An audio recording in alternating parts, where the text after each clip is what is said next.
आनंद का तो अनुभव होगा जब मन से विषयों का चिंतन छूट जाए।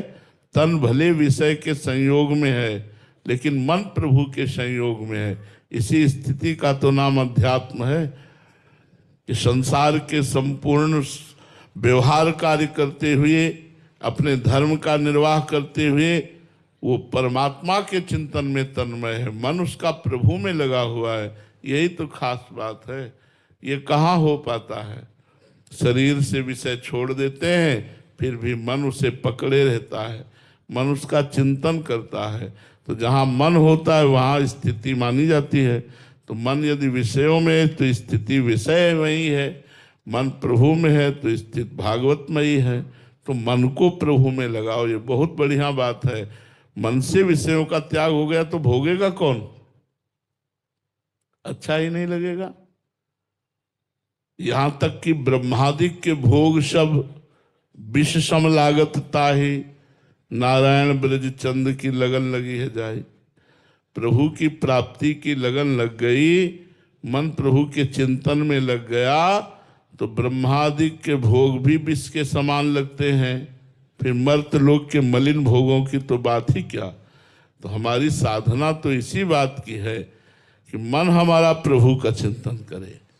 भगवत चिंतन करने वाला मन मोक्ष, विषय चिंतन करने वाला मन बंधा हुआ। बंध और मोक्ष का इतना ही अर्थ है कि मन भगवदाकार तो मोक्ष, मन विषयाकार तो बंधन युक्त। अब कुछ भगवदाकार कुछ विषयाकार, यही तो साधना है।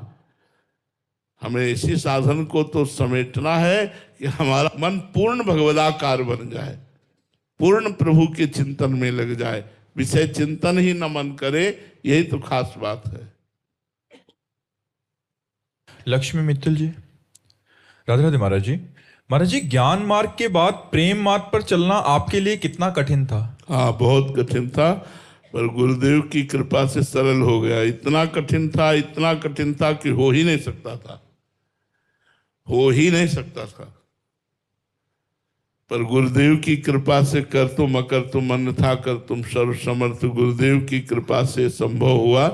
नहीं तो मन की जो गति है वो जब बाल्यावस्था से वेदांत दर्शन के मार्ग में लगी तो भक्ति दर्शन की तरफ चलना बहुत कठिन था। विषयी पुरुष को भक्त बनाया जा सकता है, लेकिन वेदांत मार्ग में चलने वाले को भक्त बनना बहुत कठिन होता है, क्योंकि उसे तत्व ज्ञान होता है। उसे तत्व पर वही सर्वांतर्यामी परम तत्व सर्वत्र विराजमान विश्वात्मा, अब वही मैं हूँ। अब कैसे वो बात बने? महाराज जी, आपके मन में अभी काट नहीं आती क्या, क्योंकि आप ज्ञान मार्ग के तत्व? अब सब शांत हो गया, अब नहीं। ये शुरुआत में 2-4 साल ज्यादा रहा, इसके बाद अब कुछ नहीं, अब ऐसा नहीं चलता, अब ऐसा कुछ नहीं चलता। अब अपना जो वृंदावन का प्रेम रस का मार्ग है वही चलता है, इधर उधर नहीं जाता मन। मतलब अब नहीं है, अब चिंतन नहीं है। महाराज जी, क्योंकि दोनों मार्गों का संपूर्ण ज्ञान और दोनों ही अपने आप में पूर्ण है, तो महाराज जी बड़ा कठिन। हाँ, गुरु कृपा से अब नहीं। अब तो समझ है उस मार्ग की, पर रुचि इस मार्ग में है भाई, ये गुरु कृपा से हुआ है। महावीर सोनी जी, राधे राधे महाराज जी।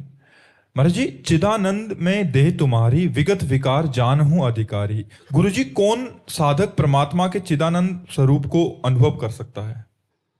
जो निरंतर भजन करता है,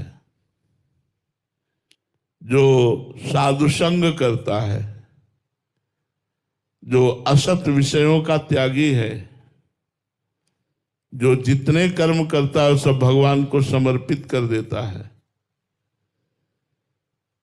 ऐसा साधक भगवान के चिदानंद स्वरूप का दर्शन कर पावेगा।